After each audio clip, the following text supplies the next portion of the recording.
এরকম নিম্নচাপ হলে পরে আমাদের মানে মাথায় হাত। শুধু আমাদের এখানে নয়, সব কারখানাতেই এত মানে জল হয়েছে, অনেকটা শুকনো ঠাকুর গলে গেছে, কাজ করতে পারছি না, বাইরে বেরোতে পারছি না। এই বাইরে কারখানা একটা আছে, ওখানে একদম জল কাদা ভর্তি হয়ে গেছে। মানে এত বৃষ্টি হলে আমরা ঠাকুর কী করে দেবো, খুব চিন্তায় আছি। আর কদিন পরে তো আবার দুর্গাপুজো। দুর্গাপুজোর তো মহালয়া থেকে আমাদের ঠাকুর সব ডেলিভারি শুরু হয়ে যাবে, কিন্তু এই জন্য আমরা কাজে অনেকটা পিছিয়ে যাচ্ছি। আমাদের যারা দূর থেকে লোকজন কাজে আসে তারা আসতে পারছে না ঠিক মতো।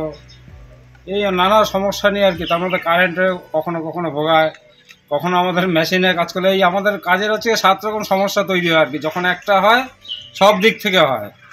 এই উপর থেকে জল পড়ে সেদিকে আটকাতে হয়, চারিদিক থেকে হ্যাচলা মারছে সেটা আটকাতে হচ্ছে। মানে আমরা চরম দুর্দশার মধ্যে আছি, কি করে ঠাকুর দেবো। এগুলো কমিটিগুলো একটু যদি আমাদের দিকে মানে বোঝে আমাদের ব্যাপারটা, অসুবিধাটা, তাহলে আমরা একটু মানে কাজ করে একটু সুবিধা করতে পারি।